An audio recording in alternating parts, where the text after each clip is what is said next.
Paranormal Dimensions is a regular feature on Mondays on the Paranormal UK radio network. Any opinions or comments made by any guest are their own, and they do not necessarily reflect any of the presenters or network's opinions. What was it? Science didn't know, but dedicated scientists were willing to risk their lives to find out. Here we have a clue to an answer.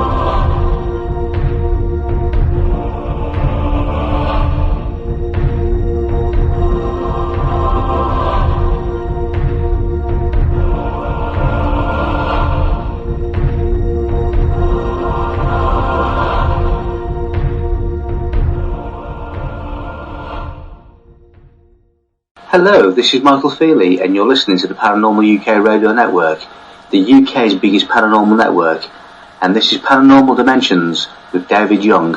Going to be definitely interesting, something you don't want to miss.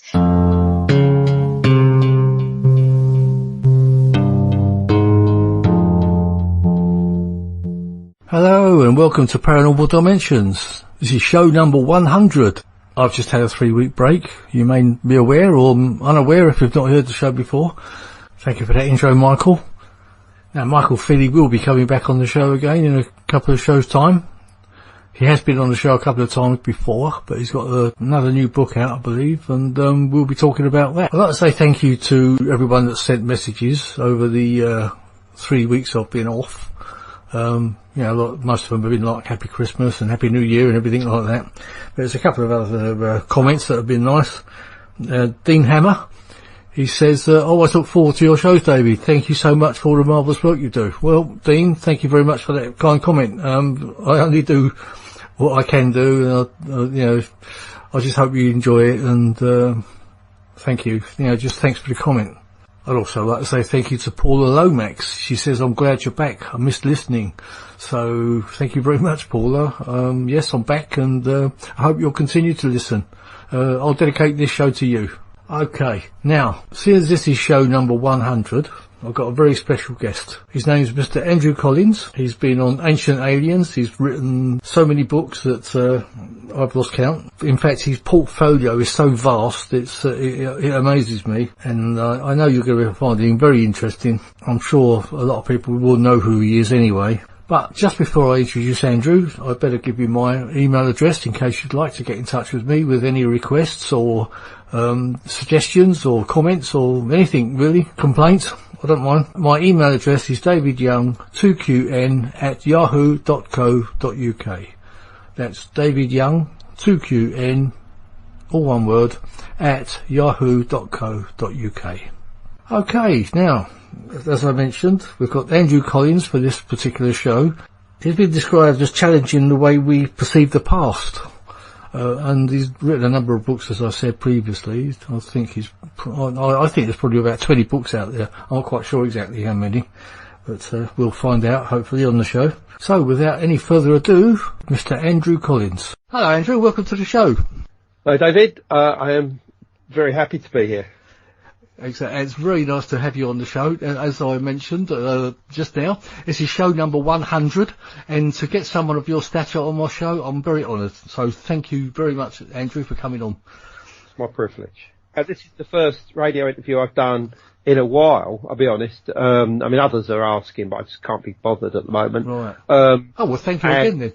So, yeah, you're the first person that's interviewed me in several months. So, we've got a full opportunity here to really, get to grips with things, really. Yeah. I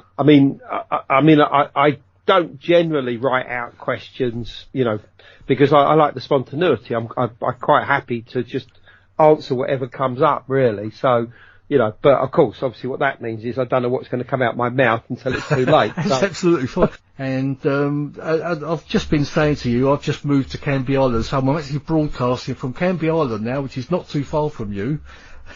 So, because you've been an Essex boy for quite a long time. I am, yes, I'm definitely an Essex boy. I've lived in Essex before as well, but I moved to Suffolk and I was living there for almost 8 years near Rendlesham Forest. And so I'm back down in Essex again now. So anyway, this is not about me, this is about you.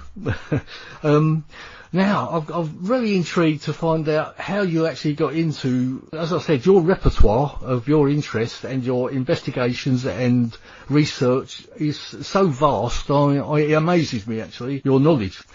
Ancient knowledges, basically. I mean, it seems to me that you were probably involved in a lot of that before even maybe Eric von Daniken was.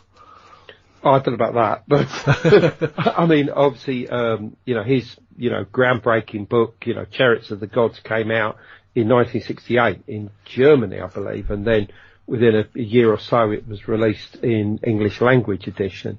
But at that time I was a young person, and I was probably, I've always been interested in the weird and the wonderful. I mean, I was discussing matters like astral projection, ghosts, UFOs, life after death, the importance of dreams, to children in the street when I was about 8 or 9 years of age, and trying to read books that I simply couldn't read because they were too complex by people like Sigmund Freud, and others, trying to better understand everything. And I would occasionally get kids involved in trying to hunt down crashed UFOs or, whether it was all in my head, I don't know, but, or, go out onto hills, attune, a radio to white noise and watch every light that came over with the belief that if a true UFO came over, it would affect the output of the white noise to, straightforward ghost hunting. But I thought every kid was into this sort of stuff, and it wasn't really until I got to high school that I realised that most kids were just interested in not doing anything. So I found one lad by the name of Keith Fairhall who shared my interest, and we started to try and get books or magazines or journals about mostly UFOs at this point. And it was probably highlighted by the fact that I did see a very strange object. I mean, I'm a very sad person in the sense that when I was young, I used to collect numbers, I used to collect aircraft numbers, I used to collect trade numbers, I used to collect all sorts of stuff. It's partly a sort of almost autistic background that I've got.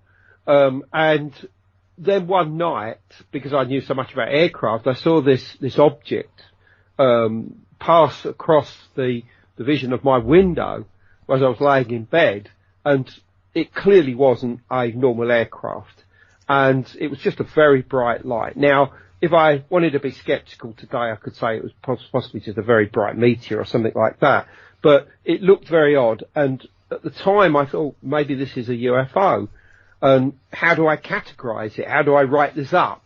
And I couldn't, of course, so I wanted to know more about them. And so the more I started to read about UFOs, the more I was interested, not so much in the nuts and bolts hardware of a UFO, but of the intelligences that were behind it. And I decided that I wanted to get close to them. I wanted to understand who these intelligences were and whether they would take notice of me if I started knocking at their door. And the way that I did this was to become a UFO investigator, and I would go around people's houses, I would interview, the witnesses, and I would write out a form. I'd do it on behalf of the British UFO Research Association, and this brought me closer to the phenomena. And then across the next few years, the cases got more and more complex, more and more interesting, and I started to realise that there was something totally wrong about the way that we interpret this phenomena. And the idea that these things were like nuts and bolts spacecraft, put together by some flesh and blood alien didn't seem to cut the jib, because if you see a Boeing 747 crossing the sky and you try and connect with it, nothing happens. And yet the witnesses, or those involved in these close encounters were clearly having some kind of psychic communication with the phenomena that they were observing. And I thought, well, how is this possible? I mean, if these are, alien, flesh and blood aliens coming from another planet, the phenomena itself was obviously something unique, something completely different. And at first I thought that these people that were telling me this must be mad. I mean, that they were just making it all up. But after I got over that, I started to write about the whole connection between psychic experiences and UFOs. I mean, this was, the same time that I was, reading a lot of these PAUK paperbacks, but I realised that there was something more to it, and that the paperbacks that most drew my interest were by the likes of John Keel, things like The Mothman Prophecies, Strange Creatures of Time and Space, what was published in America called The Eighth Tower, which came out over here under the name The Cosmic Question in 1978, and books by the likes of Jacques Vallée, Jacques Vallée, you don't pronounce the S, like Passport to Magonia. These were the people that were getting to grips with this phenomenon, realising that there was something wrong with the idea that they were simply nuts and bolts spacecraft, and that the phenomena itself was an intelligent force in its own right. This was the way that I went forward, eventually interviewing and becoming friends with various people that had not just close encounters, but actual abduction experiences. Like, for instance, the Day family, who lived at Averley, which is not far from either of us, in West Essex. And they were going along a road one night, and suddenly they encountered not just this object above them, but also this luminous bank of green mist, which they went into. They became nauseous. They suddenly lost consciousness and found themselves 3/4 of a mile further on in the car, which had, shown the normal reaction to heavy electromagnetic fields, the engine cutting out, the lights going, everything. And then when they got home off this journey, which should only have taken 20 minutes, they found that 3 hours were missing from their life.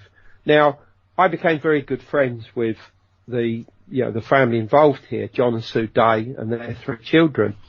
And I used to go around there on a Friday night, and we used to do psychic sessions with them, a bit of hypnosis. And I suddenly found that the supposed intelligence behind this, what we call an abduction experience, could speak through them and communicate with me. Now, the strange thing about this was that somehow this has seriously affected my head. Up to this point, I was a punk. My only interest was just going out, going to bands, getting drunk, meeting girls, etc., etc. And I had no interest at all in the countryside. I had no interest at all in history. And I suddenly just changed. I became a vegetarian. I became ecologically minded, and all the traits that you would start to associate with people of a new age consciousness suddenly was downloaded into me. And this was back, as far back as about 1978, and because of this, my interest started to shift even further away from just the nuts and bolts spacecraft idea, that everything was related, not just UFOs and psychic experiences, but very clearly people of the past must have been having similar experiences. People who built Stonehenge, Avebury, Silbury Hill, all these megalithic ancient monuments, that these people, did they have help? And of course, around this time, we get back to where we entered into this, I read Chariots of the Gods by Eric von Daniken. Now, what he wrote wasn't unique. I mean, other writers had been saying similar ideas for many years. Everybody from Raymond Drake, Peter Colosimo, Brinsley Lepore Trench, Desmond Leslie, various of these people had written books that suggested that UFOs and the intelligences connected with them were involved with human progression, human technology, human evolution even. But of course, obviously this was a very naive time, so all these ideas were being thrown around for the first time, really. And what Von Daniken did was to create all of these ideas, put them together in a short, easy to read paperback, and just questioned, who built Stonehenge? Could it have been done with the help of aliens? Who built the Nazca Lines? Were aliens involved in that, etc., etc. Yeah, the Sumerians. Did the Sumerians have help in creating the first civilization? He certainly opened a lot of eyes, didn't he? Opened a lot of minds to this sort of thing. Oh, absolutely. And I think an important thing to remember is, when he put Chariots of the Gods, he had a question mark after it. It wasn't actually saying there was Chariots of, exactly. aliens. He was actually asking, he was telling the reader to ask those questions. Yeah. Was God an astronaut? I mean, it was very clever. Obviously, the book was a bestseller around the world. And, I mean, he is a sort of hero, I suppose. I mean, and then one day I was at a conference in America, at Virginia Beach in the East Coast, and Eric Von Daniken was on the same bill.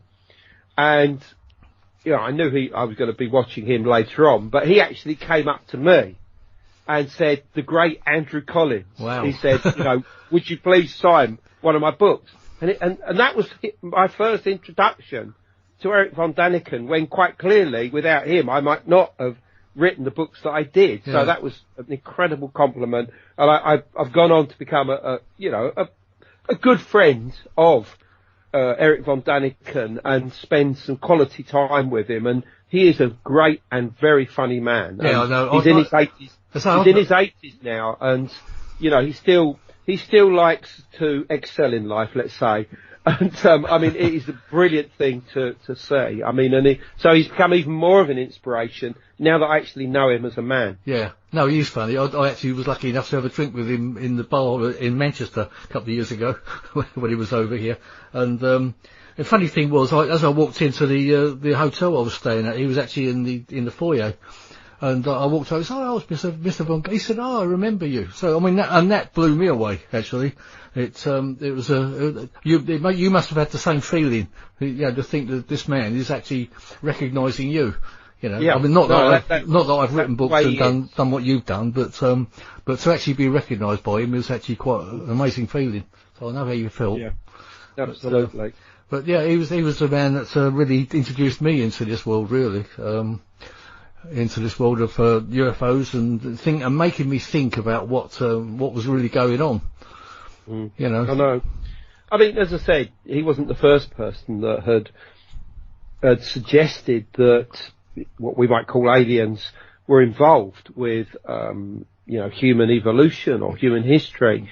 But he was the guy that put it all in one book and asked the questions correctly.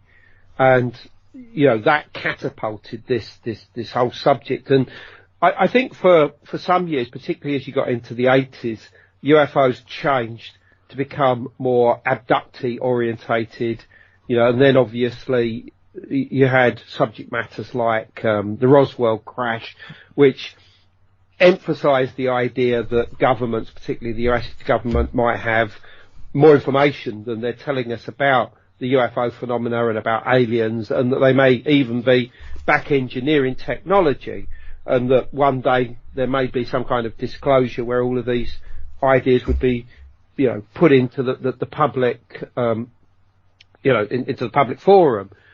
And of course that's not really happened, but it could happen in the future. But that side of it, in all honesty, doesn't really interest me greatly. I'm more interested in UFOs being a kind of intelligence in their own right. I mean, books that were written in the 60s and 70s that suggested this never became bestsellers.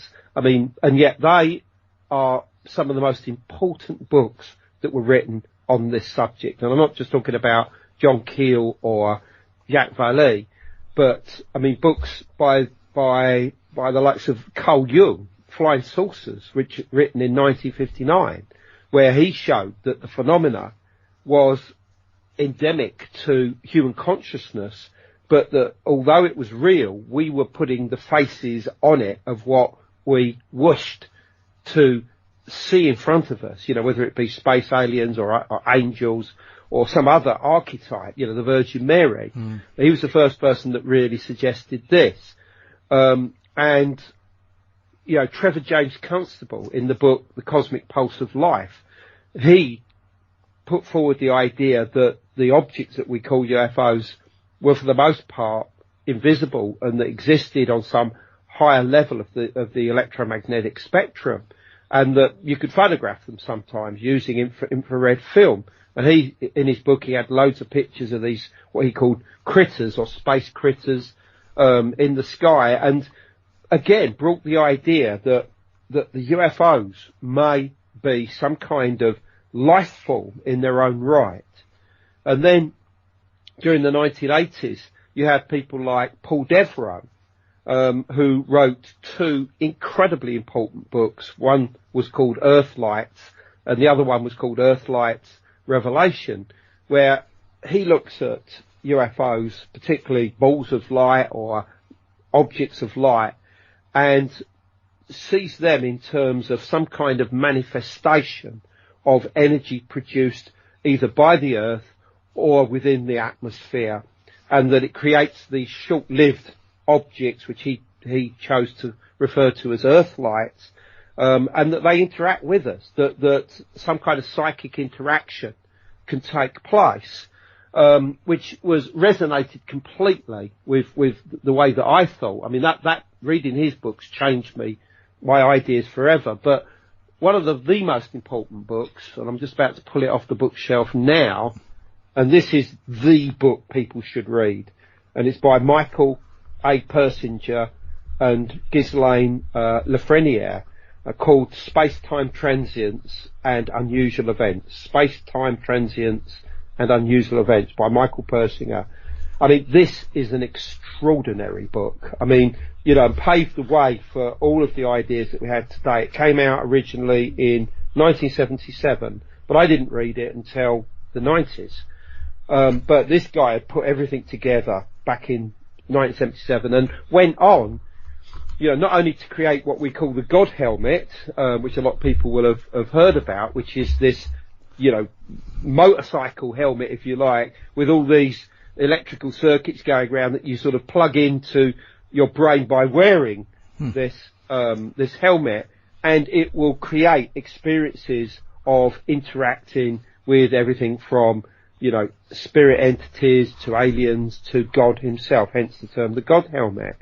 And quite clearly what was happening is that electromagnetic fields were being emitted by the circuits, and these were affecting the brain to trigger this type of personal experience or transformative experience.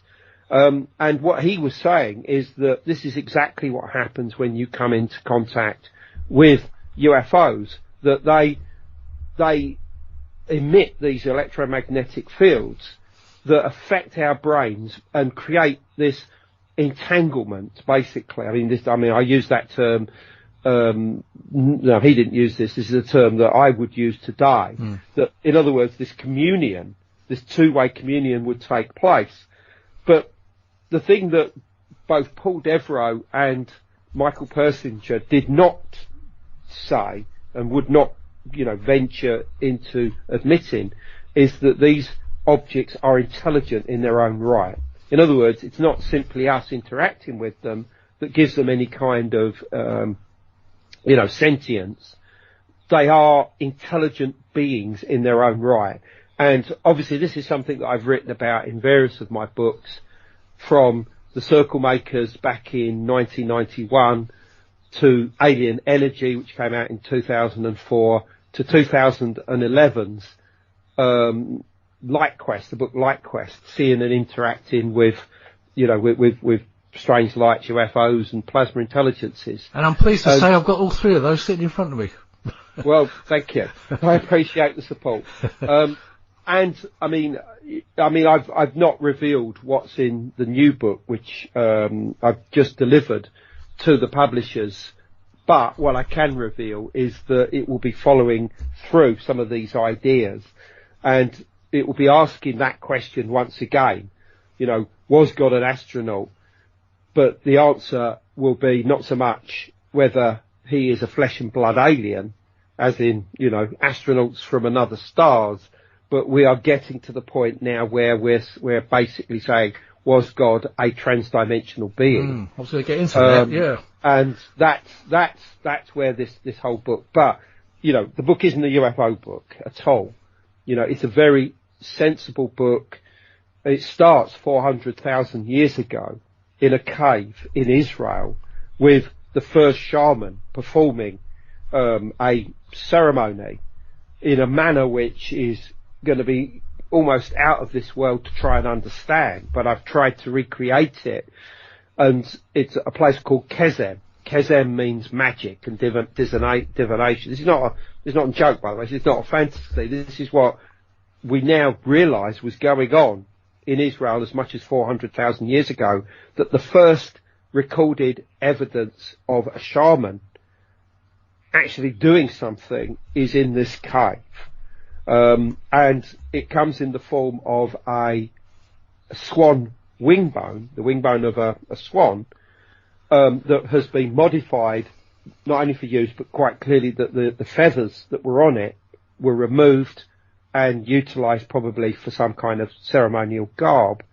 And that's incredible in its enough. And the fact that I'd written various books that talk about the swan as one of the primary symbols of soul flight, not only for getting into and out of incarnation.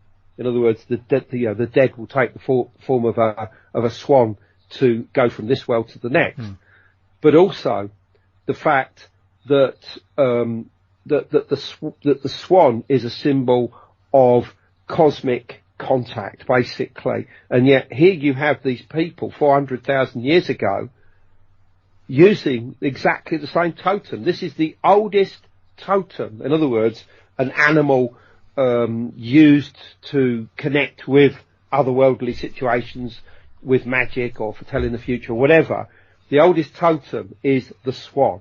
And I've written books about this. The Cygnus Mystery, the Cygnus Key. And when I read this, I mean, that alone made me drop everything and find out everything about this cave.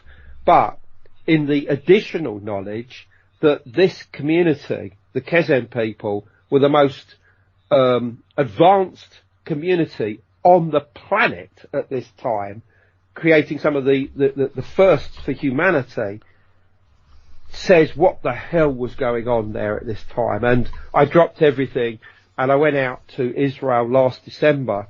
I'm so glad I did, because if I'd have left it, just a couple of months, clearly none of that would have happened.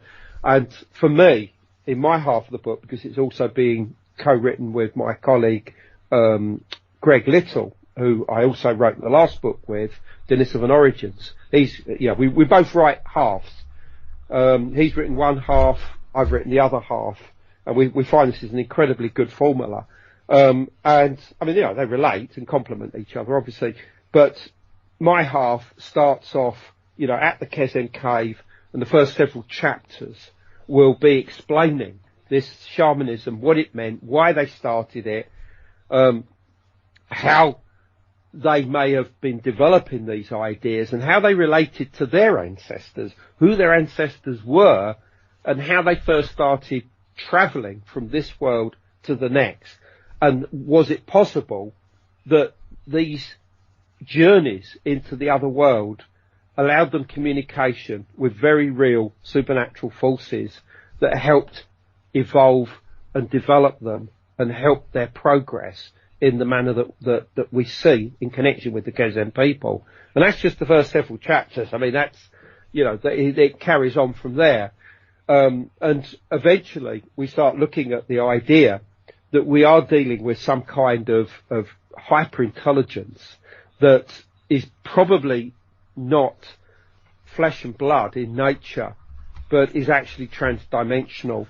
And, you know, I spend quite a lot of time, you know, chapters, trying to bring together all of the latest knowledge that we have to do with multidimensional activity and intelligences associated with them. And this is cutting edge science. This is not some new age book. And, you know, to try and show that who has been influencing us in the modern day has been there all the way along. And that's about as far as. So in other words, that question of who are the real ancient aliens is hopefully answered. And I mean, in a way which brings it together with everything that we have to offer from science right down to today. I mean, when I say today, there is an article that was published yesterday in the New Scientist, which is about ball lightning, and what it's essentially saying. And bear in mind, this is the New Scientist, you know, the most important scientific journal magazine in Britain, and it's suggesting that ball lightning may have a multi-dimensional origin. In other words, that it may pop into our existence from another dimension. So, you know, we're on the right course. And I say this was published just yesterday. So, you know, and I mean, I haven't even promoted it on social media yet. I mean, because I need to fully read it to make comment. But what it's saying is exactly where we're coming from, relating to what we call UFOs. Now, you know, there's going to be a lot of listeners out there saying, hold on, wait a minute, you know, there are nuts and bolts spacecraft. What about Roswell? Or what about, you know, XY experiences and et cetera, et cetera? All I can say is that the UFOs that I am dealing with, that I am writing about, that Greg is writing about in the book, are not made of nuts and bolts. It's as simple as that. Yes, we're dealing with light beings. We're dealing with phenomena that's essentially made of plasma, or certainly it begins as plasma. And plasma is a dirty word in the UFO subject, because it's, you know, it was used in the 1960s to try and dismiss UFOs. You know, in other words, oh, it's all just plasma. But people didn't really understand what plasma was. Some people think that it's just some kind of, you know, a type of gas, you know, that's electrified and is pretty. But it's not. It's a exotic, unique state of matter that's beyond the three types of matter that we know: solid, gases, and what's the other one? Air. Gases, solids, and liquids, of course. It's beyond that. It's the full state of matter. It was first speculated on by the granddaddy of electronics, Michael Faraday, at the beginning of the 19th century, but it was discovered finally by a British scientist by the name of William Crookes in the middle of the 19th century.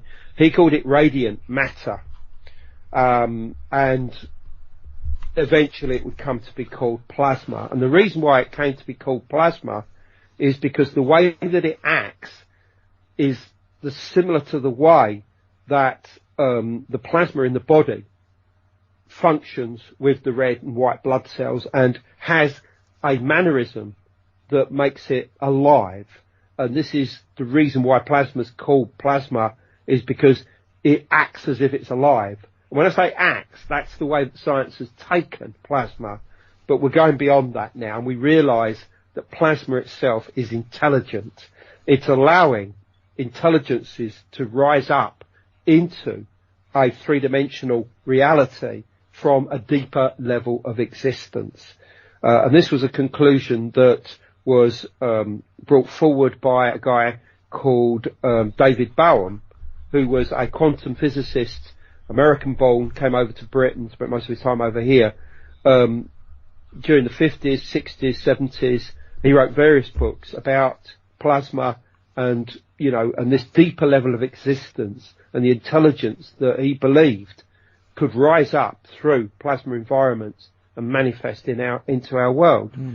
And this is what we're dealing with. This is the type of stuff. Now, what I've just said here is something that you already have read about in my book Light Quest in 2011. Most of that's already in here, but we're going beyond that. We're looking at it from the archaeology point of view, from the anthropology point of view, you know, and trying to, if you like, do a sort of von Daniken Chariots of the Gods, but from a 21st century perspective, using cutting edge science. I mean, real cutting edge science. That could actually explain things like shapeshifters as well, couldn't it? What your theory of the plasma beings. Oh, absolutely. I mean, firstly, almost every genuine UFO encounter starts with a light being seen. And that can then manifest into what you might call a more structured craft, or out of it can come what you might call a light being. That light being can take on form. It can appear like an astronaut or an angel or Jesus Christ or anything else. Yeah, fairy, a little person. But all of these experiences, well, I say all, most of these experiences do start with a manifestation of light. Light in this form is plasma. So this is the key to understanding what's going on. Yeah. And so you have to understand what plasma is and what light is. I mean, you know, obviously in chapter 1 of Genesis, you know, God turns around and says, "Let there be light." What does that mean? Does that mean, you know, that light creates the world? I mean, you know, these are all things that have to try and be understood. And how does it affect things like our knowledge of things like the Ark of the Covenant? That produced this balls of light or columns of light above it. What the hell's going on there? I mean, if this is plasma, what's going on there? So these are all subjects that need to be dealt with if you're truly trying to understand who the true ancient aliens are. Yeah. Now, I've been thinking for quite some time now that there's a lot of connections between, if you like, the psychic world and things to do with UFOs, etc. That's the reason I actually called this show Paranormal Dimensions, because I think there's much of it is interdimensional. You know. Well, absolutely. But of course, the question then comes, I mean, what does interdimensional mean? I mean, inter means that it's sort of within something and can interact. Transdimensional suggests that it's moving between different dimensionals, whether it be the three-dimensional space that we live in, and obviously multi-dimensional and back again, you know, and obviously multi-dimensional, you know, these are all different terms which I've had to play around with and think, well, what is the best one? And I think that multi is a good word, but I also like transdimensional. I think that is a very good term, because we're talking about intelligences that can shift from much higher dimensional existence into a three-dimensional existence and back again. So trans, you know, as in transport, you know, moving between one port and another. I mean, that's essentially what we're talking about here. Yeah, we do hear theories about, some people say that it's us from the future as well, like time travelling in some of these instances of the interdimensional travels. What do you think about that?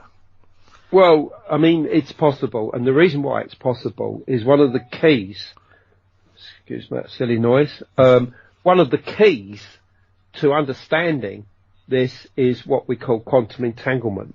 And entanglement is the idea that every particle has a twin, and if you tweak that particle, its twin responds in an equal and opposite manner, no matter how far away the two get from each other. Now, in experiments, yeah, they've done it across kilometres, possibly even further now. In fact, I think they've done it on Earth with satellites, but I don't even understand how that works. But the principle suggests that it doesn't matter how far away those two particles get, they will always be able to communicate instantaneously. And that's the key, instantaneously. But we're not just talking about one particle here, we're talking about all particles in theory, or certainly all subatomic ones, like, for instance, electrons or photons. And, you know, they make up everything. So some of the particles might be doing a dance in my head, and their twins are in your head doing the same dance. Yeah. And that's what we would call telepathy. But of course, that resonance, that connection between the seas of particles doing these same dances can be either stronger or weaker, and they're going to be stronger in people like twins. Like, you know, we all know that if one twin in one country, you know, breaks the leg, the other one in Australia is going to say, ow, because experiments have shown that there is a relationship between twins. Now, how does that happen? And how is it possible that it occurs instantaneously? Well, there is no obvious answer other than to assume that entanglement is involved with this. And this is something also that I've talked about in detail in LightQuest, but also it will be discussed even further in the new book. But the important thing about entanglement is that you're dealing with quantum, things on a quantum level. Quantum simply means subatomic. And when you are at that level, there is no such thing as time. What you might call relativistic time, in other words, the time that is measured through experimentation in the physical world, has no place in the subatomic world. So that means that if you have two particles that are twinned, one of them could be seen to be in the future, whilst its twin could go into the past. So, in other words, those seas of particles that are dancing in my head, their corresponding twins could be dancing in somebody's head in the future, or vice versa. In other words, the present can influence the past can influence the present, and the present can influence linear projections of the future. I mean, for us, obviously the future is unmade. You know, we can virtually create it, although there is a certain amount of inevitability. But quite clearly, for those that are already in the future, which to them is the present or even the past, then quite clearly it's already happened. It's a real event, you know, that their reality has already taken place. And that can affect us. And there have been various scientific experiments done to show that the future already exists and can influence the here and now, the present time. And again, this all has to be taken into account. And therefore, if we are dealing with entanglement with UFOs, for instance, mysterious lights, earth lights, whatever you want to call them, then if you interact with them, you have to be aware that you're interacting not just with something that's existing in the here and now, but some part of that exists in the future and the past at the same time. In other words, what you're encountering is completely beyond normal space-time. And that's going to give you a headache just thinking about it. Yeah, I was just thinking that it's very difficult to get your head round, isn't it? If it's just to start to think about it. Yeah, but all this is beginning to tell us that what we understand as UFOs cannot be put into some convenient box to suggest that you're dealing with, you know, flesh and blood aliens coming from planet X. I mean, it's just nonsensical to think that way. This is not to say that we have never been visited by aliens from another planet. Almost certainly we have. I mean, Carl Sagan, the great cosmologist, science writer and science narrator, wrote a paper that was published in, I think it was 1963 or 4, which was about the idea of contact with alien civilizations. And he concluded that it was inevitable that at some point in human history we would have been visited by aliens. But here's the but. It's not so much whether they visit us, but it's the impact on human civilization that's important. How much impact did flesh and blood aliens have on us, on our development? That's the bigger question here. Not whether they visited here, but their impact.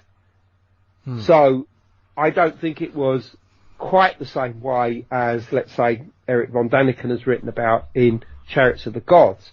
I think that any communication from non-terrestrial intelligences is going to be via the brain, via human consciousness. And this is going to be something that has going to be in place for not just thousands of years, but probably millions of years. In other words, it's been there since we developed as a distinctive species in our own right, the Homo species. So that's at least 2 million, possibly 3 or 4 million years ago. So you have to put all this in perspective. You know, I mean, all of these have got to be taken into consideration. I mean, you know, you can't just write a book that's another Was God an Astronaut, you know, Chariots of the Gods type book. You can't do that in this day and age because we know so much more about these intelligences and what they might represent. Yeah. I know you've appeared on Ancient Aliens a few times. Now, do you feel that some of those structures and buildings we've seen, are they from civilizations way back before our civilizations came into existence? You know, like I'm talking about things like Atlantis and other lost civilizations. Do you feel some of those are? Well, it depends which ones you're talking about, obviously. But I mean, I think for the most part, the answer is no. I think that, let's say, the Great Pyramid, the Sphinx, you know, Cyclopean structures in Peru or whatever, were created by ancient civilizations that were purely of human origin. As to their dates, it's obviously a matter of debate. I am a little bit more conservative than some of my colleagues who would place many of these monuments at 10,500 BC and, you know, suggest that they're a remnant of an Atlantean civilization, for instance, that broke up, you know, when the island of Atlantis or lost continent of Atlantis sank. I think that Atlantis as an idea is used as a scapegoat for so much. In other words, you know, we look at certain technology, human technology of the past, we look at certain structures, and we say, look, that's so different to the civilization that's around it, it must be Atlantean. I mean, to me, that is a get-out clause. And I think that is a very lazy way of looking at the past. And I don't want to put down the works of, you know, some of my friends and colleagues, and I'm not saying that it's absolutely wrong, but what I'm saying is that we should look at other possibilities as well. And those possibilities are essentially threefold. And that is that ancient aliens were involved with human progress and thus the rise of civilization. Obviously that's something which the TV show of the same name speculates on, and which I'm proud to be a part of. But then obviously you've got others that say, well, no, civilization has risen from the survivors of Atlantis or Lemuria or Mu. But I say there is a third alternative that we need to be looking at, and that's that a lot of the technology that allowed human progress came from hybrids that were born of much earlier types of human that existed on this earth in the past. And I'm talking about most obviously the Denisovans, who we didn't know anything about until 2010, but would seem to have been a population in their own right, existing mostly in Central and Eastern and Southern Asia, but also in Australia, in Melanesia, but also in almost certainly in America.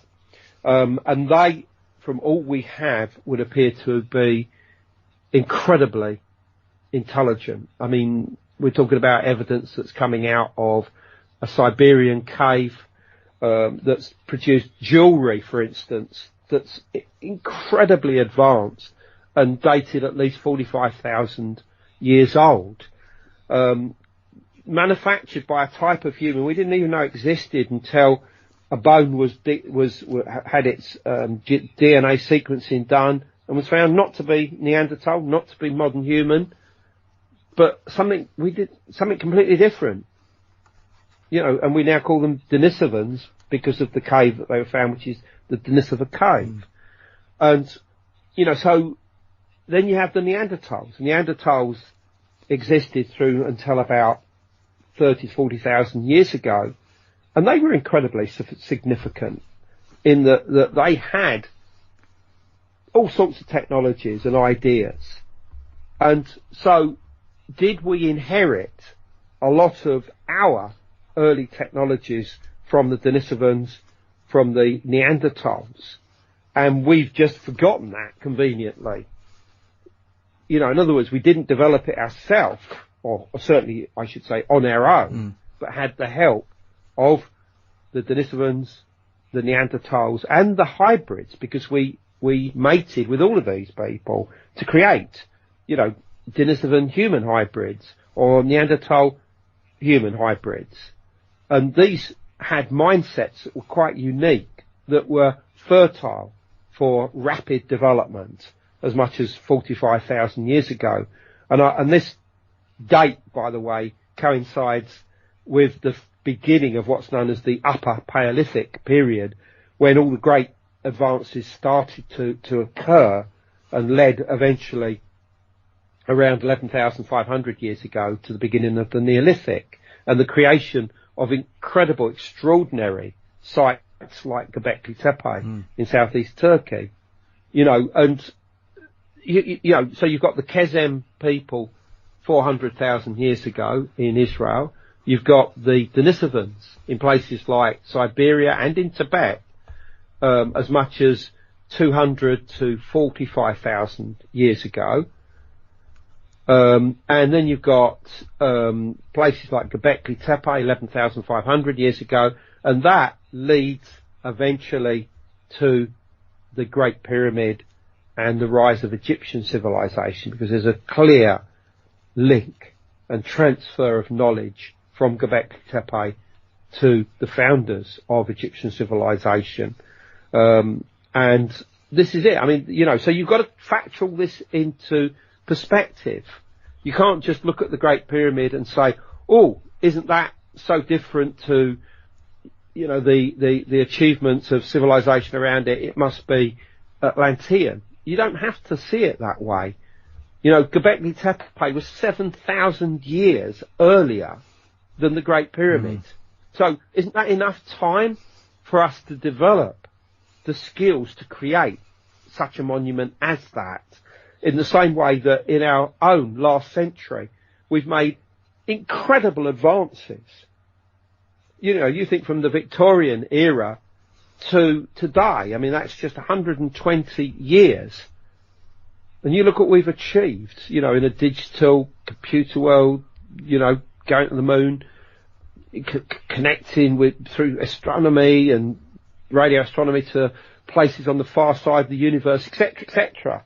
What we've achieved and everything else in between, of course. So that's just in 120 years. What can you do in 7,000 years? Indeed. So that's what I'm saying. I think, therefore, just to look at the Great Pyramid or the Sphinx or the monuments of Peru like Sacsayhuaman and say, oh, this must be a remnant of Atlantis is I think, a lazy explanation. All right. I'll tell you what, something that really interests me. You wrote a book called about the Holy Grail, The Quest for a Legend, some time back. It's a very fascinating book. Would you like to tell us a bit about how you came to write about that? And, because there'll be an audience out there that I think would really love to get this book, because it is quite easy to get on Amazon, isn't it? And, is it? Well, yeah, I think. All right, okay. Well, I mean, right. Well, the book's called 21st. And there are other book suppliers as well. Not just advertised Amazon. I mean, when I do these sort of interviews, I'm always told that I have. If I mention Amazon, I should also mention Barnes and Noble, because they get very upset if they're not mentioned, apparently. So yes, Barnes and Noble and Amazon and other good independent bookstores have all stocked the book, but it's called 21st Century Grail, and it's written in a style which we call psychic questing. And this has been a part of my life for 30, 40 years or more, where we work with psychic information to achieve some kind of goal, whether it be to uncover, a historic mystery, solve a landscape, solve something, uncover something, or to find artifacts. And this has been done on many occasions. I've worked with psychics, and we've ended up digging around and finding artifacts that have been described and just, and we've been led to by psychic means. Now, most people can't get their head around this, but which is why the books are written in a style that is like a good fiction book, but they're not at all. I mean, every piece of them has been, is from diary notes, from what happened, from everybody's memories, etc. And I've written various books of a psychic questing nature. In fact, that's how I started really writing books. Everything from The Black Alchemist to The Seventh Sword to The Second Coming to 21st Century Grail. And, they're adventures of discovery. And the Grail book is basically trying to discover a Grail, but at the same time looking at all of the different theories and ideas of the Grail and focusing quite heavily on the connection between the Grail and the Mary Magdalene of sort of Jesus's time, and how the original Grail really is not the cup of the Last Supper. I mean, that's quite a late on idea, that the original Grail was the actual cup that caught the blood that actually fell from the side of Jesus as he hung on the cross. I mean, according to tradition. And that this same cup was the cup that the Magdalene had used with the spikenard oil in it to wash, I think it was Jesus' feet or whatever it was. I think it was feet. And this was that was the actual vessel. So that's the one that in theory we were looking for. And I mean, there's lots of twists and turns, but eventually I end up becoming the Grail holder of this actual, or certainly what is believed to be that actual cup for a period of time by the end of that book. I no longer am, by the way, but it was a cup made of a type of, what was it? I can't remember if it was jade or something like that. Jade, I can't remember the exact type of stone now. But it was a vessel that has been dated to the 1st century AD and the area of the Levant, Palestine most obviously. So, it's as good a candidate as you're ever going to get for a Grail, and actually being a Grail holder for, it was probably about a year and a half, I think I was. It was a very strange experience. If you're given the Holy Grail and said, please look after that, make sure nothing bad happens, that puts a hell of a lot of pressure on you to make sure that nothing bad goes on.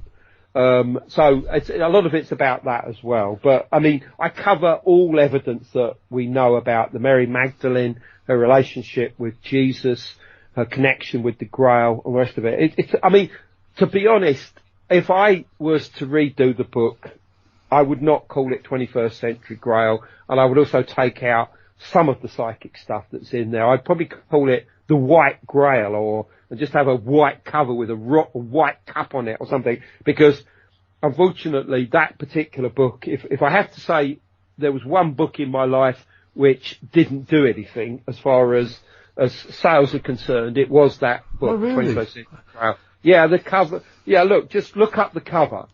Anybody listening, look up the cover to 21st Century Grail. I've got it in front of me now. And just say, is that going to sell the book? And the answer is no. Even though it was done for me by a good friend of mine, who's credited there, it doesn't really sell the book. It's a sort of between the devil and the deep blue sea type of cover.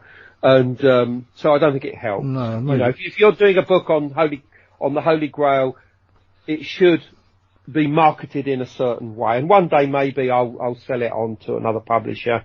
I have the rights and it'll come out again. But if it did, I would have to extend the story quite considerably because lots more happened after the end of that book. But it's good fun. It's a strange book. I mean, but you know, if you read my books, then go for it. Absolutely. I mean, we're going beyond the dust cover. I mean, when you open the book itself, it's a beautifully written book and amazing pictures and photographs in it. And I'd advise anyone to get it. But as I say, maybe we ought to wait until you redo it again then, Andrew. Well, no, I wouldn't wait. It may never happen. So the book's called 21st Century Grail. And obviously I wrote that because it came out soon after the beginning of the 21st century. I mean, clearly I would not give it that title now whatsoever. Yeah, 2004 I think it came out. Yeah, 2004 it came out. Yeah. So. Yeah, it's amazing. I mean, I will actually put a picture of the cover on their Paranormal Dimensions page anyway, so anyone is interested in getting it, they should be able to get a hold of it quite easily, I think, on Amazon, and any other good book supplies. I'm sure it's out there, but I mean, you know, it is out of print technically. I'll be honest, I don't think I've even got a copy myself. Oh, yeah? Oh, right. No. I've got the hardback copy. Was it in paperback as well? It was both. Yeah. It was in hardback and paperback. Oh, I was lucky enough to get a hardback copy. It's nice. Yeah. Yeah. Well, I've signed it sometime. Is it signed? No, I don't think this one is. I've got a couple of signed books. If it's signed, it'll be worth at least another £5. Oh, yeah. Well, no, you have to come and sign all my books for me. Yeah, but another thing that interests me very greatly is another one of your early books is the Circle Makers. Yeah. That's something that's been an interest of yours, isn't it? Like crop circles. Going way back, and it's got I've got to say, the picture on the inside is a very young Andrew Collins with long hair. Yeah, that fell off a long time ago. But no, the Circle Makers is it's an adventure again into crop circles, what they mean, what they represent, looking at all possibilities. But it also was written at the very time that the darkest day of crop circles, which was when Doug and Dave suddenly crawled out the woodwork and, you know, these two old boys, sexagenarians, that said, you know, we made the crop circles and it was all a laugh. I mean, because that killed the interest in crop circles, certainly from the media point of view, almost dead. And so the book has to deal with that, and you know that which was probably intentional. You know, that's probably what the intention was to kill the idea. Well, it was. I mean, firstly, Doug and Dave never said that they did all the crop circles. In fact, they never did most of the better ones, to be honest, in my opinion. But that's not the point. You know, I mean, I lived at Avebury in Wiltshire, which is the sort of epicentre for the crop circles and crop formations, more specifically, that would appear in the fields there every summer and still do. I mean, you know, even last year with, you know, the lockdowns, they still appeared. But I eventually came to the conclusion that 99% of crop formations, and I mean modern style crop formations, are human made. And I know this because being in Avebury, you hung out in the pubs, and some nights you'd sit down, for instance, at the Barge at Honey Street, and there would be 3 crop circle teams waiting to go out to do their formations that night. I mean, you know, you'd see them, one group over there, and another group over there, and there they would be in the mornings. And I mean, I got to know all these people. Some of them were nice people, some of them weren't so nice people, but they had incredible talents, extraordinary talents to create this. And the stories that they would tell relating to their manufacture, to me, are far more interesting than the idea that the crop circles are made by aliens. Because, you know, firstly, they would have dreams about where to put the crop formation. They would have dreams about what design. they felt they were being guided to do this. They would have experiences as they were making them. They would see mysterious balls of light or flashes of light close by. They would experience time lapses. They would, feel presences. They would have healing. All sorts of strange things would occur. And so something was being created, not just on a physical level when they were pushing down the wheat or whatever type of crop it was, but something else was going on. This was setting something up. It was changing the background electromagnetic fields to such a degree that it was producing all of this phenomena. And of course, anybody going into these crop formations afterwards were feeling the same thing. Even the makers would go in and experience the energies of them afterwards. And so, to me, I think that what's more exciting is the idea of co-creation. And this is the idea that the people that create the crop formations are being inspired to do so, and that the designs are symbols or signs of transformation and are important to us as a species. That to me is far more interesting than just the idea of a UFO coming down and sending a beam down and knocking down the wheat and rising up again. I mean, unfortunately, people don't realise that some of the best video footage that allegedly shows that is hoax. It is a hoax. That there's one out there where, you see balls of light flying around and suddenly there's a crop formation. It's a hoax. It's a fake. Can't people realise this? The story itself gives it away. I mean, it was, the actual, video was on a CD and it was given to somebody in the bar of the Barge pub at Honey Street one night, and that person walked out and has never been seen again. Clearly, this was to wind up the entire crop circle community into trying to get them to believe in its reality. Of course, some people do believe it, but some of the more astute researchers were quick off the mark, and they actually were able to reproduce that particular video inside 24 hours. So that shows how easy it is to make a video like that. It does fascinate me how these people are actually producing these crop circles. Some of them are very, very complicated, and doing it in the dead of night without anyone knowing about it, it's quite a feat. Quite a feat in itself, isn't it? Well, exactly. I mean, they deserve more credit than they actually get. But of course, I understand that there will be listeners out there that say, no, you're wrong. There are real ones. But what is a real one? What is a real crop formation, and what is a hoax? That is a personal decision of somebody going and looking at a crop circle and saying, don't like this one, must be a hoax. Oh, I like this one, must be real. That's a personal decision. And, that's fine. But what is real? Does real therefore have to mean that it's made by space aliens? I don't see that as the logical step of saying, well, that's real. What real means is that it works for you.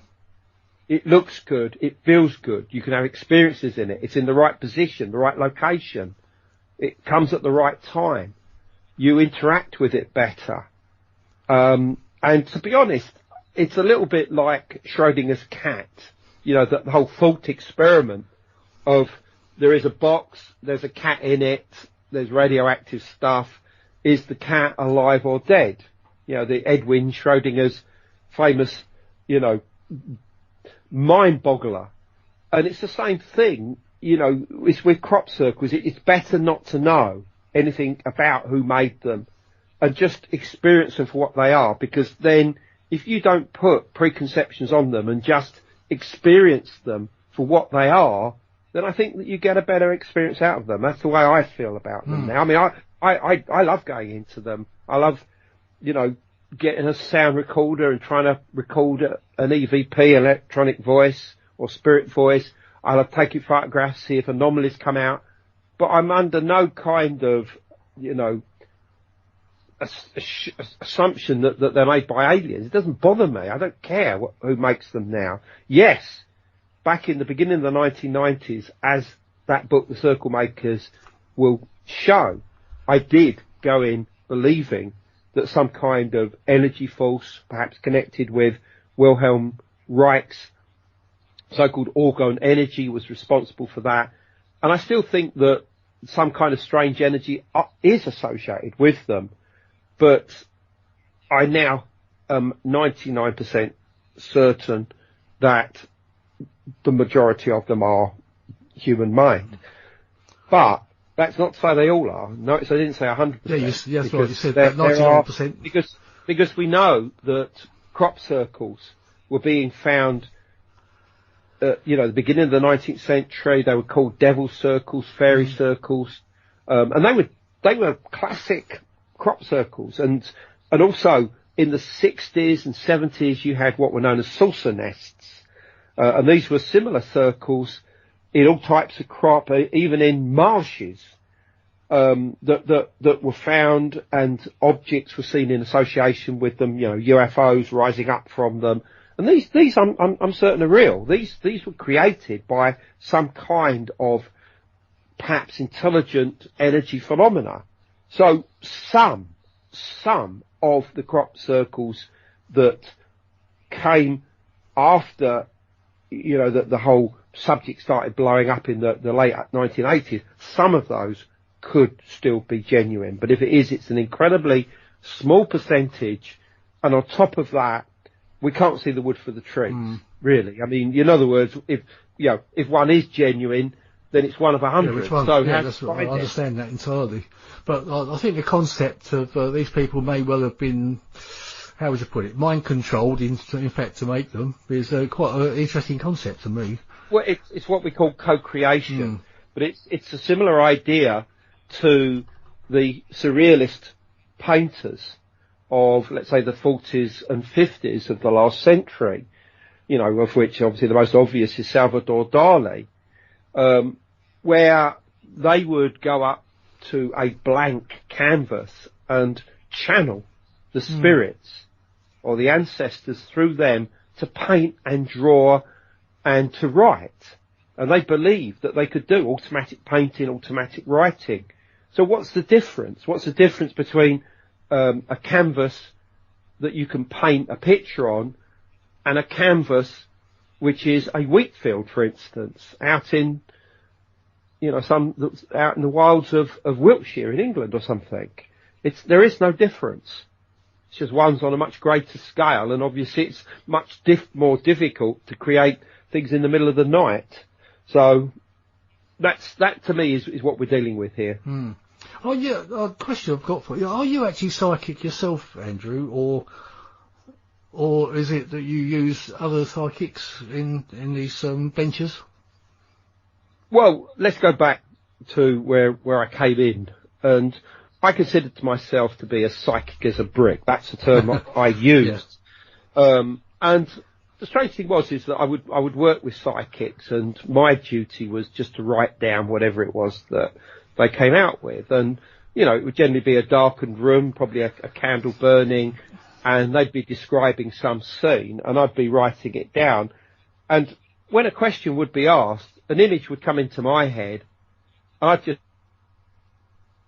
then the psychic would say, "Oh, I see such." I thought, hold on, I just saw that.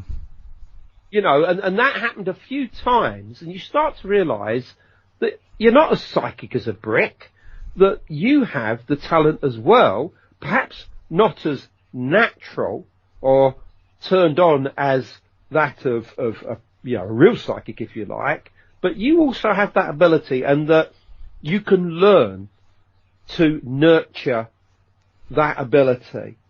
And so today, I sit with my good friends who are better psychics than I, and they'll say, "I see such and such," and I'll say, "Yes," and the imagery I see in my head is such and such, and we'll pull that information, knowledge together. And I still do this today.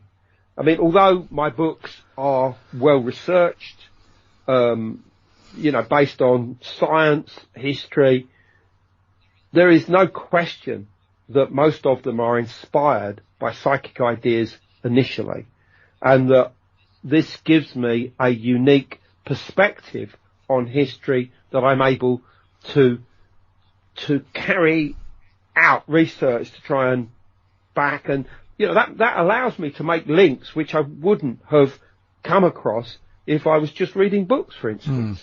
Yeah, that's where I was heading with that, because it does seem to me that your abilities seem to have developed further, as you've worked on your projects, shall we say, or adventures, or whatever you want to call them. Your abilities do seem to me to have advanced. Oh, they definitely have. There's no question about that. But there are two types of psychic, in my opinion. One is what we call the symbolic psychic.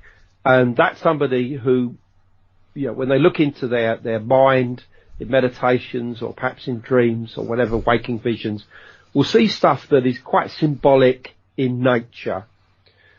And that's it. But then there's another type of psychic who can regularly pick up accurate imagery, impressions, names, dates, places that check out. You can just, go away and check them out. And this is knowledge that they couldn't possibly have known in their waking state. Now, whether it's buried deep in their subconscious is another matter. That's a greater debate. But, and that's it. I mean, my closest friends are this type of psychic. We call them direct information psychics or super psychics. And, say two of my closest friends are this, but they don't publicise it. They don't tell anybody. They don't go on stage and start giving readings. I mean, in some ways, they're a little embarrassed about it. I mean, some are, I know. Yeah, I've got a few friends. There's probably a few well-known ones that I actually got good friends of mine, and they're very good psychics too. Yeah. But that's it, really. But I mean, you have to judge them on the merit of their talent and results that they give. And I'm prepared to listen to anybody if they say, "Oh, look, I had a strange dream. It was about, let's say the pyramids of Egypt. I think you should know about it." I'll say, "Great, please tell me," and I can tell pretty quickly whether it's going to help me or whether it's just nothing really. Whether it's just a mundane fantasy dream or vision. And I find it that type of psychic is not very common. I'll be honest. Direct information psychics are few and far between. In my life, I've probably come across about half a dozen. I mean, and I know very few other ones elsewhere in the world that I'm not working with, I'll be honest. So it is a talent which is quite unique.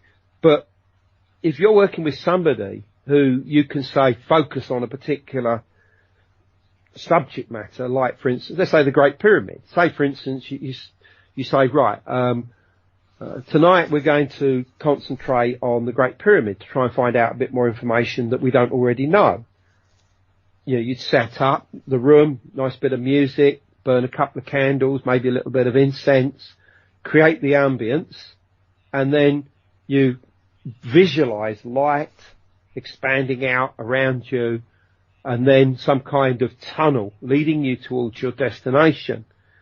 And you would visualize yourself landing, let's say on the sand in front of the Great Pyramid, and you would look around for somebody to talk to, be it a priest, be it, a local, or whatever. And you ask questions, and those questions can be answered in the form of impressions or images or being maybe taken away to another site, to better explain something. And this is how information is gained initially. I mean, but the next morning you look at it and you think, well, that hasn't checked out, but that has, so maybe that's a line of inquiry we should go down, that particular avenue. That's the way it works. And I do this most weeks, even to this day, particularly with my colleague Richard Wald. You know, we work very close together in this capacity. I mean, you know, whereas most people would, if we weren't in lockdown, going out and getting drunk down the pub on a Saturday night. I mean, you know, for us, that's a meditation night. And, you know, we'll choose a particular subject and focus on it, and everything's recorded. Everything from the start to the finish is recorded. And I listen to it afterwards, and it you know, it throws up some very interesting ideas. And you think, my God, that's really interesting what you just said there. You know what I mean? That's what so they start as psychic sessions, but become almost like think tanks of ideas. And that's the way I work. That's the way I will always work. Well, I'll tell you what, Andrew, you've blown my mind tonight. It's been absolutely fascinating talking to you. I could talk to you all night, actually. But now, your new book that's coming out, you haven't got a title for it yet, have you? The Michael Persinger one. I can't say for the simple reason that it hasn't been accepted by the publishers yet. Okay, yeah. So I hope that it's going to be out in the autumn, the fall. For those listening in America, and I'll be giving further information about it soon. That's all I can say, really. But I mean, I've given you a few exclusives there on some of the stuff that's going to be in it. Right. Well, I'll tell you what, when it does come out, would you like to, I mean, I'd love to have you back on the show to talk about it, and also much more of your other stuff that we haven't really had time to cover, because you've got such a vast portfolio, as I mentioned at the beginning. It's very difficult to know where to start with you, actually, Andrew. Well, you know, I mean, this is why I don't like questions. I mean, what I mean by that, questions in advance. I mean, some radio interviews you do, they say, oh, look, you know, please write down 10 or 20 questions that you want the interviewer to ask. I mean, I prefer not, because I want to be spontaneous. I want to see where the journey takes us in an interview. And this has taken us down some great routes today. Yeah, so I mean, there's plenty of other routes that we haven't even touched on. A lot, Knights Templar, angels, and there's so many different directions we could go in here. But or the Black Alchemist. And the Black Alchemist, yeah. I mean, perhaps we'll talk more about that next time. If you, I'd love to have you back on. Yeah. I hope I'll get to see you. Now we're neighbours nearly. Maybe I'll get to see you. As all the lockdowns are finished. Absolutely, yeah. But yeah, because you've got to come and sign all my books for me anyway. No problems. I'll do that. Well, you don't say you got to. I mean, obviously it's your choice, but well, it's a privilege to be able to do that. I mean, you know, as an author, the two moments you really look forward to when a book comes out. One is opening that first book. Yeah. You know, the first one that's sent in advance by a publisher, and you know, you look at it and you know, you read a little bit for the first time, and you know, you treasure it for about the first day. You know, it's a marvellous thing. You've produced that. Yeah. You've created that. And the other time is obviously when you do book signings, and you know, hopefully, you know, there is a queue of people that want you to sign your book. They feel that it will enhance, you know, their experience by you signing it. You know, or the fact it will put it up in money by about $5 or something. Yeah, but I mean, the thing is, they're not things you want to pass on anyway. They're things you want to keep for yourself, and it's just nice to have that little accolade sort of aimed at yourself. You know, it's nice. But that's a good feeling. That's a good feeling. You know, I mean, that's a sense of achievement when you do that. And of course, obviously, at the moment, we can't do any of that because, you know, everything is locked down. So, but hopefully within a period of time, we'll be able to go to conferences again and do talks and meet real people. Absolutely. I mean, at least we're in touch now, Andrew, and hopefully we can stay in touch. And as I say, as soon as we're neighbours, I hope to at least see you a few times anyway before we can get to a meeting of some sort. But anyway, it's been absolutely fascinating, Andrew, and thank you so much for finding the time to come on. And I don't know if it's your tea time now, your dinner time. What's the time? We're getting off. It's 18:33. 18:33 here in the UK, as we're recording this. So it's getting on for dinner time. I think my wife will be calling me any minute now. So, but no, I did tell her she's got to wait. So we're all right there. But as well, once again, Andrew, thank you very much, and it's been a great pleasure. Thank you. Yeah, it's. I don't know what else I can say. Right. I'm really honoured. No. Okay, one thing I've forgotten to say, obviously, and is that if people are interested in what I've talked about today, andrewcollins.com is my website. andrewcollins.com, all as it sounds. Yeah, I should have asked you that actually, shouldn't I? Everything that you need to know there. There is all my links to social media. There are literally hundreds of articles that I've done that are all linked there. I know, it's amazing. And also tours. I mean, I do tours working with Ancient Origins website, and we've got one coming up to, one going to Turkey in September, another one going to Egypt in September, and another one is scheduled for March 2022 to Cambodia. Now I've created these, and they really fine tune where you go and what you see to our interests of what we've talked about here.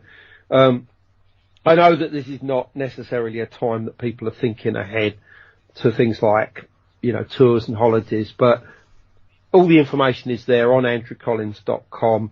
And if you want to know any more information, let me know. Yeah. Well, I will put links to it on my Paranormal Dimensions page anyway, so people can track that down from there.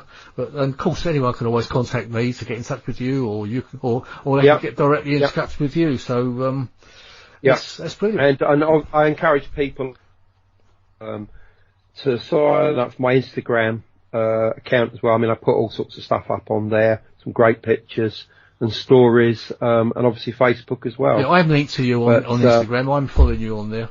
You may not have noticed me on there, but I'm following you. I'll have to dig that photo out of you and me, which was taken on the fly at the Eric von Daniken do. Yeah. Well, you can always use it. Yeah, I will do. I'll put it on the page. Yeah. I think I look quite sweaty there. I think it was quite a hot evening. I think what we were jacket. I'm beginning to wonder what I might have looked like as well. I think you had a black hat on. Quite a messy evening, I think. Evening. Yeah, it was a good night though. Anyway, I must say it was brilliant. Yeah, thoroughly enjoyed it.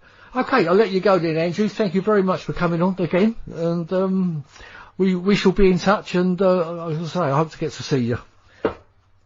Brilliant. Okay, thanks, David. Take care of yourself, mate. Thank you. Right, Bye-bye. Bye-bye. Right, you've been listening to Paranormal Dimensions. I'm David Young on the Paranormal UK Radio Network. Thank you for listening. I hope you enjoyed that. Thank you. Paranormal Dimensions is as bright and powerful as our celestial star, the sun. And although it's expending thousands of pounds of energy every minute of the day, have no fear. There's plenty left.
Paranormal Dimensions is a regular feature on Mondays on the Paranormal UK Radio Network.